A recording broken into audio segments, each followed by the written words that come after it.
महामहिम राज्यपाल महोदयांना भारतीय जनता पार्टीच्या वतीने आज निवेदन सादर करण्यात आलं। राज्यामध्ये असणारी अस्थिर परिस्थिती, प्रशासनाला दिलेले चुकीचे निर्देश, घटनाबाह्य कृती, केंद्र सरकारचे कायदे मानण्यासाठी दिलेला नकार, कोरोनाच्या संकटामध्ये जगामध्ये नियंत्रण करण्याचा प्रयत्न होत असताना इथं मात्र फक्त भाषण देऊन कोरोनाला बंदोबस्त करण्याचा असफल प्रयत्न, भ्रष्टाचार पराकोटीला पोहोचला, पोलीस विभागांना कायदा व सुव्यवस्थेचं संरक्षण करण्याच्या साठी वापरण्याच्या ऐवजी आपला पक्ष मजबूत करण्यासाठी भ्रष्टाचाराच्या माध्यमातून खंडणी वसूल करण्यासाठी वापरणे, असे 100च्या वरती प्रकरण आम्ही महामहिम राज्यपाल महोदयांना दिलेत। महामहिम राज्यपाल महोदयांना माननीय विरोधी पक्ष नेते देवेंद्र फडणवीसजींच्या नेतृत्वामध्ये आम्ही विनंती केली की या संदर्भातला अहवाल प्रशासनाकडून मागण्याची आवश्यकता आहे। माननीय मुख्यमंत्री महोदय हे राज्याचे वास्तविक प्रमुख आहेत, तर महामहिम राज्यपाल महोदय हे घटनात्मक प्रमुख आहेत।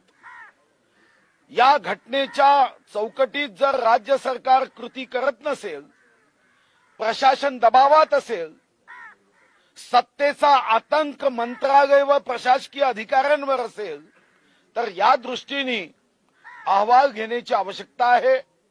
राज्य सरकार या कोरोनाच्या संकटात जनहिताची कामं करण्यामध्ये पूर्णपणे असफल ठरलं आहे। गोरगरीब, दीनदुर्बल, शोषित व्यक्ती हतबल झाला आहे आणि अशा प्रसंगात राज्य सरकारने आपले कार्य योग्य पद्धतीने, सुचारू पद्धतीने करावे, भ्रष्टाचार मुक्त, भयमुक्त, भीतीमुक्त राज्य व्हावं, या दृष्टीने या सरकारचे 100 असफल बिंदू हे आम्ही माननीय महामहिम राज्यपाल महोदयांना सादर केले आहे आणि या संदर्भात मुख्यमंत्र्यांना या संदर्भातला अहवाल माननीय राज्यपाल महोदयांनी मागवावा, मुख्य सचिवांना मागवावा आणि यासोबत आज अधिकाऱ्यांवर जो आतंक आहे, त्यांना बदलीची भीती दाखवली जाते, कारवाईची भीती दाखवली जाते आणि अशा अधिकाऱ्यांना त्यांचं काम जनहितासाठी करण्यासाठी जी बाधा उत्पन्न होत आहे, संवैधानिक अडचणी उत्पन्न होत आहे, या सर्व अधिकाऱ्यांना राज्यपाल महोदयांनी कायद्याच्या माध्यमातून संविधानाच्या चौकटीत त्यांची प्रत्येक कृती व्हावी यासाठी संरक्षण देण्याची आवश्यकता आहे। यासोबत राज्यामध्ये जो भ्रष्टाचार, जी खंडणी मागण्याचे प्रकरण आहेत, ट्रान्सफर मधलं रॅकेट आहे, हे सन्माननीय विरोधी पक्ष देवेंद्र फडणवीसांनी पुराव्यासहित सर्वप्रथम विधानसभेच्या व्यासपीठावर मांडलं, पण तिथेही दाबण्याचा प्रयत्न झाला। आता आम्ही या संदर्भात महामहिम राज्यपाल महोदयांनी हस्तक्षेप करण्याची आवश्यकता आहे हे माननीय विरोधी पक्ष नेत्यांनी सांगितलं आहे। राज्याला वाचवणं गरजेचं आहे, जनतेला न्याय देणं गरजेचं आहे, संविधानाचं रक्षण करण्याचं गरजेचं आहे आणि प्रशासनाच्या माध्यमातून या साऱ्या संकटात योग्य पद्धतीने राज्य पुढे नेण्यासाठी राज्यपाल महोदयांनी हस्तक्षेप करावा अशी आम्ही विनंती केली। माननीय देवेंद्रजी बोलतील, मग आपण बाकी।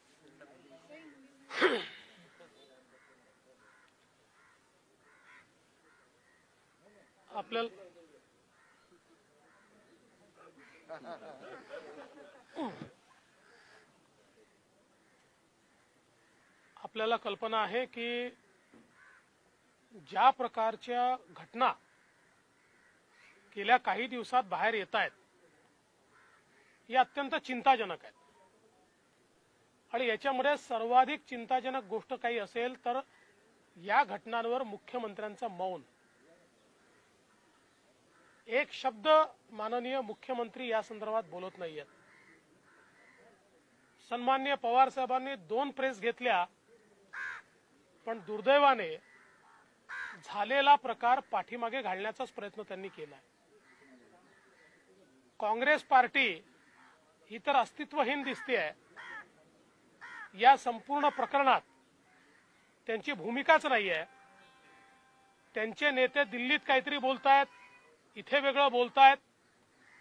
एकूणच या महाविकास आघाडी सरकार म्हणा का महावसुली आघाडी सरकार म्हणा, यांनी सगळी नैतिकता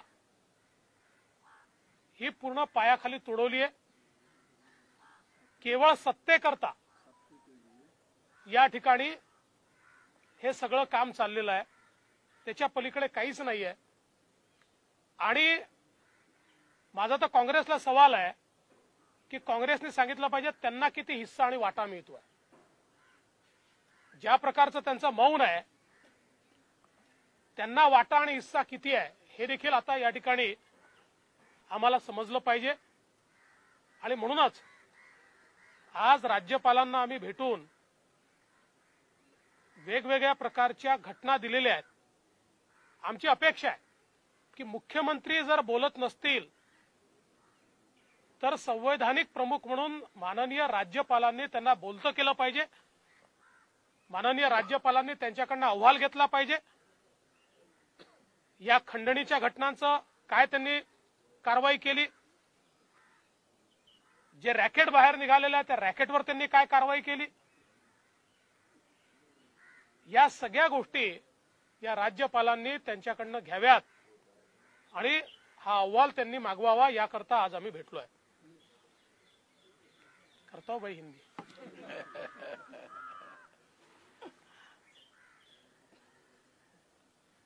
महाराष्ट्र में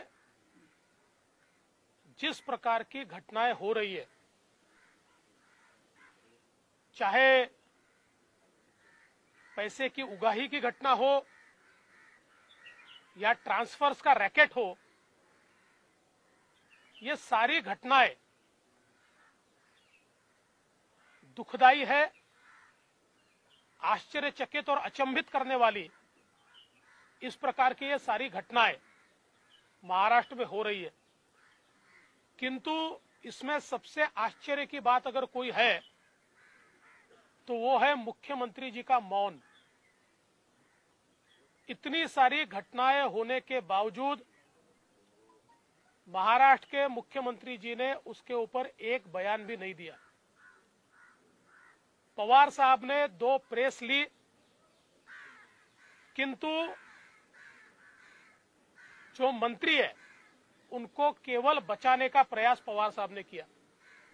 पवार साहब ने कहा कि मूल घटना की ओर देखिए, मूल घटना तो देखनी पड़ेगी, पर मूल घटना के आड़े आप भ्रष्टाचार को नहीं छिपा सकते. वो घटना जितनी महत्व की है उतनी ये भी घटना महत्व की है. आइए हम जरूर मानते हैं कि जो मूल घटना है उसका तो पर्दाफाश होना ही चाहिए, और उसके साथ साथ उसको आड़ में लेकर आप ये जो हफ्ता वसूली की घटना है, ट्रांसफर्स का रैकेट है, इसको आप रोक नहीं सकते. उसकी भी जांच होनी चाहिए. और इस सरकार में कहीं पर भी नैतिकता नहीं दिखाई पड़ती, क्योंकि इतना बड़ा रैकेट बाहर आने के बाद जिन्होंने बाहर लाया उन पर तो कार्रवाई की गई, लेकिन जिन्होंने रैकेट किया उनके ऊपर कोई कार्रवाई नहीं है और कार्रवाई की बात भी नहीं है. उसके ऊपर हम कोई कार्रवाई करेंगे इस प्रकार की चर्चा भी नहीं है. और इस महावसूली सरकार में कांग्रेस पार्टी का क्या अस्तित्व है हमको तो समझ में नहीं आता. पर यह ध्यान में आता है कि शायद ये जो हफ्ता वसूली हो रही है इसमें बड़ा हिस्सा उनको भी शायद मिल रहा होगा, इसलिए वो मौन है, वो कुछ कह नहीं रही है.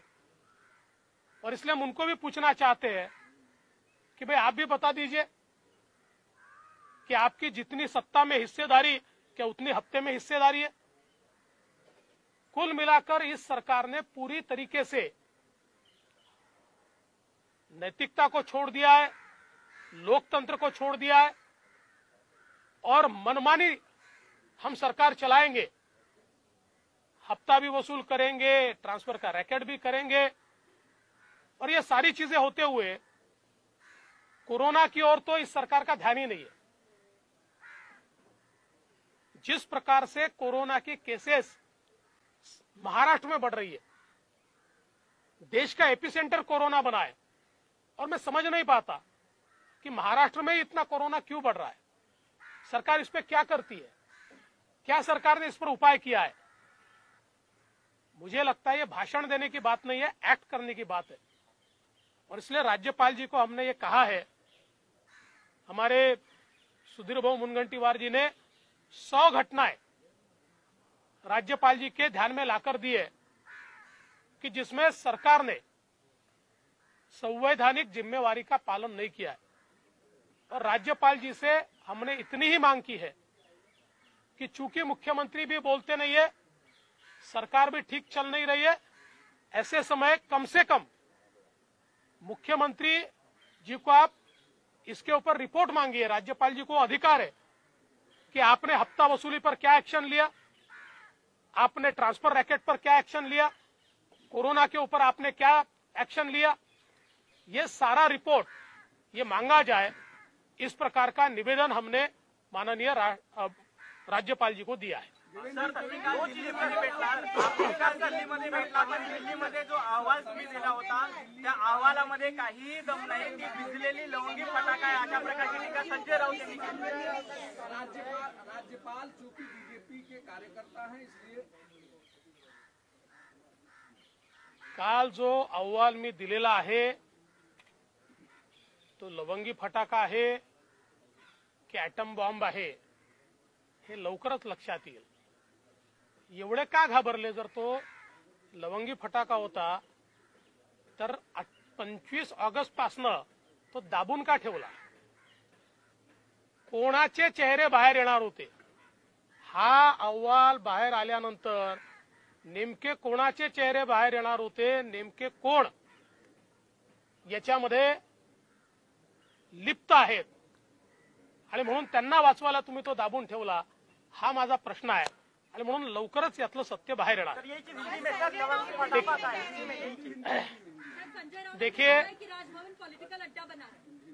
देखिए ये जो रिपोर्ट केंद्रीय गृह सचिव जी को दी गई है, ये छोटा फटाका है या बड़ा बम है ये तो जल्दी ही सामने आएगा।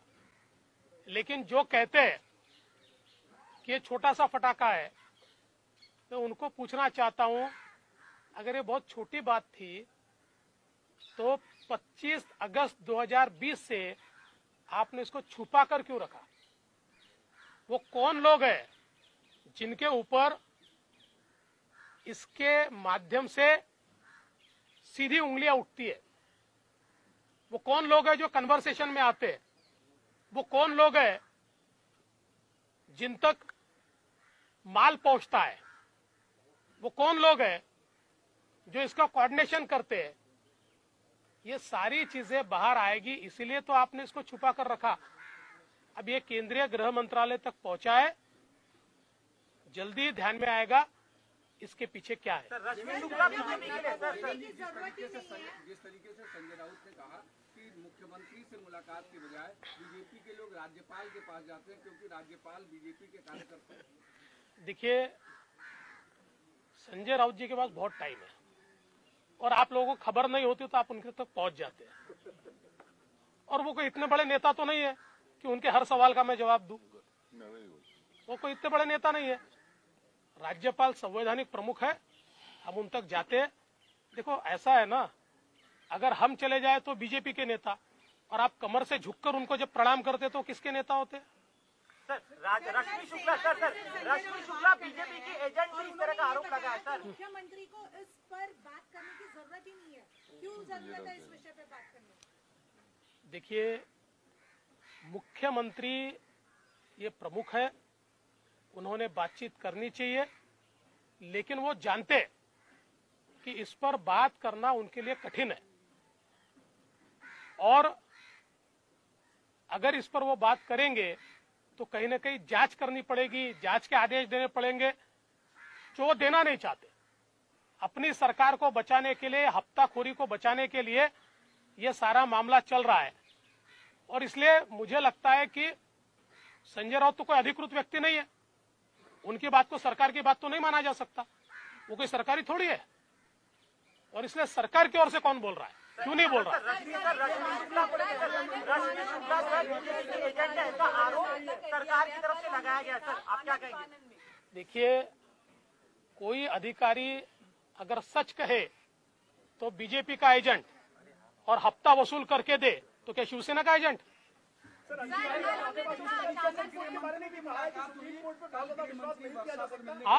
सुप्रीम कोर्ट में बहुत ज्यादा विश्वास नहीं किया जा सकता। रंजन गोगोई को कोर्ट कर रहे हैं वो, तो उन्होंने कहा कि वहाँ न्याय नहीं मिलता है। किसने कहा? कोर्ट पर भी सवाल उठाया है। किसने? संजय राउत ने। छोड़ दिए, कौन है भाई वो? काँग्रेस कोई इतने बड़े आदमी थोडी आहे। काँग्रेसची काल बैठक झाली, त्यामध्ये एक बातमी अशी समोर येते की काही नेत्यांचा याला विरोध आहे, पण भूमिका मात्र कुठं घेताना दिसत नाहीत। एक मिनिटभरात काँग्रेसची अरे भैया, चोर चोर मौसेरे भाई हे सगळे एकत्रित आहेत, हे फक्त बातम्या सोडतात की काँग्रेसच्या बैठकीत चिंता जाहीर केली, सगळ्या हप्ता वसुलीत सगळे सोबत आहेत। कल गृहमंत्री वर्षा बनेने गए और उसके बाद 80 पीआई का ट्रांसफर कर दिया गया क्राइम ब्रांच से। कल गृहमंत्री वर्षा पर भूल से गई वो हौस से नहीं आती। ये पूरा ट्रांसफर हुआ 80 अधिकारियों का। देखिए, जो बूंद से गई वो हौज से नहीं आती। इस प्रकार की चीजें पहले करने की आवश्यकता थी, जब ये ध्यान में आ रहा था कि इतने बड़े पैमाने पर लोग हफ्ता वसूली में लिप्त है, उस समय ये करना चाहिए था। लेकिन मैं ऐसा मानता हूं एडमिनिस्ट्रेटिव बाब है और इसलिए इसके ऊपर मुझे कोई कमेंट नहीं करना। मुझे ऐसा लगता है कि इसके बाद अगर सुधार हुआ तो हम इसका स्वागत करेंगे। गोपनीय पत्र फोडल्याबद्दल महाविकास आघाडीकडनं गुन्हा दाखल करण्याचा प्रयत्न केला जातो। ज्या पद्धतीचा गोपनीय अहवाल रश्मी शुक्ला यांनी दिला आणि ते जर बाहेर केलं तर अशा पद्धतीचा गुन्हा आहे, अशा सरकार गृहमंत्र्याचा गुन्हा आहे। गुन्हा तर माझ्यावरच दाखल करावा लागेल, गृहमंत्र्यावर, कारण गृहमंत्री अनिल देशमुखांवर हा गुन्हा करावा लागेल की गोपनीय पत्र बाहेर केलं, जे पत्राचं संरक्षण करू शकत नाही ते जनतेचं, देशाचं, राज्याचं करतील। ज्यांना पत्र आपलं गुप्त पत्र हे सुद्धा वाचवता येत नाही, त्यांना तर एक क्षण पदावर राहण्याचा अधिकार नाही, एका सेकंदात राजीनामा देऊन बाहेर गेलं पाहिजे।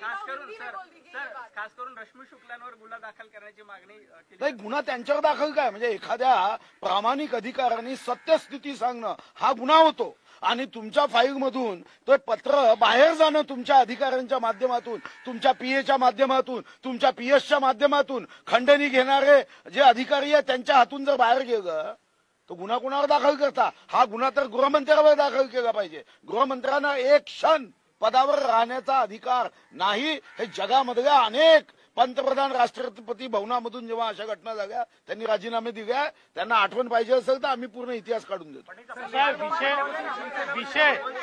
विषय मी बाहेर काढलेला आहे, त्यामुळे गुन्हा दाखल करायचा असेल तर माझ्यावर करावा लागेल आणि मी त्याची पर्वा करत नाही। जर हप्ताखोरी होत असेल, रॅकेट होत असेल आणि त्या रॅकेटमधनं महाराष्ट्राची बदनामी होत असेल तर महाराष्ट्राची बदनामी होऊ नये याकरता 4 गुन्हे अजून माझ्यावर दाखल झाले तरी मला फरक पडत नाही। मी कोर्टात जाईन, कोर्टात ते सिद्ध करेन।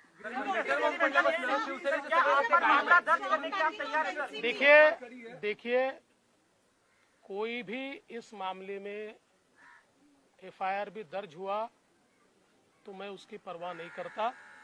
मैंने महाराष्ट्र के हित के लिए ये काम किया है। जो एक प्रकार से गुनाह हुआ था और उस गुनाह को छुपाया गया था, 25/8 को रिपोर्ट जाने के बाद कॉग्निजेबल ऑफेंस हुआ था और उस कॉग्निजेबल ऑफेंस को छुपाने का काम इस सरकार ने किया था।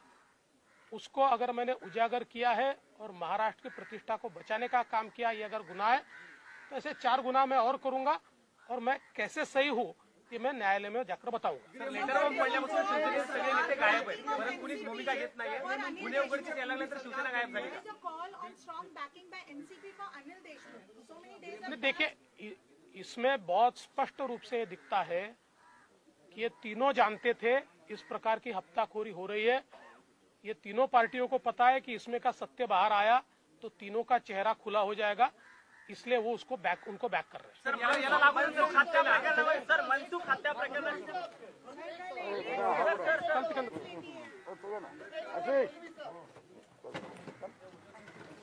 कुछ बात के लिए भी रखिए।